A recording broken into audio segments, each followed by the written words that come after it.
बर्फी जा खावे, झूठी साथी दे गवाही शर्म नहीं आवे।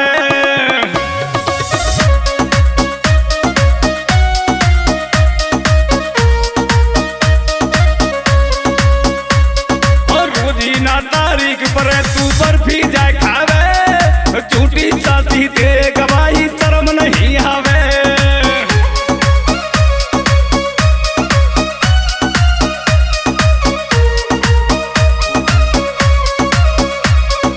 भरी अंगीठी आज की कोई धक धक करेगा, मैं बेटी का छैल की तू पल्ले पर हो गमार।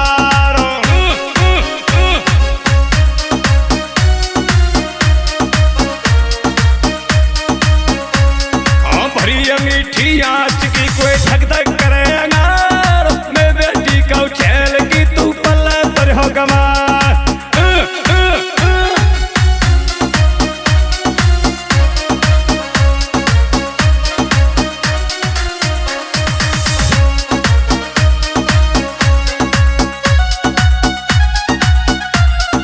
और भैया रंजीत फौजी साइड वाले तुम भी सुन लो, भैया फौजी ने को आशीर्वाद दिए।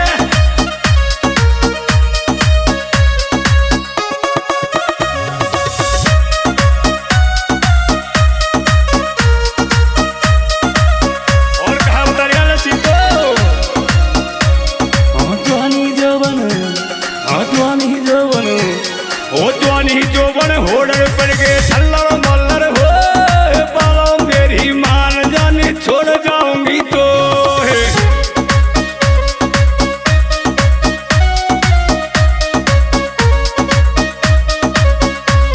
ओ जवानी जोबन होड़र पड़ गए छल्लर मल्लर हो, कहता बालों मान जाने छोड़ जाऊंगी तो।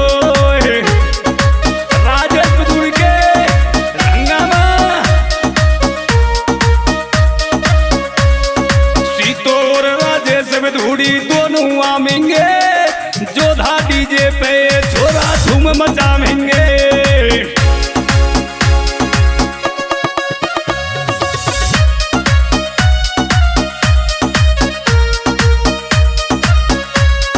सीतो और राजेश पे धूड़ी दोनों आमेंगे, जोधा डीजे पे छोरा धूम मचाएंगे।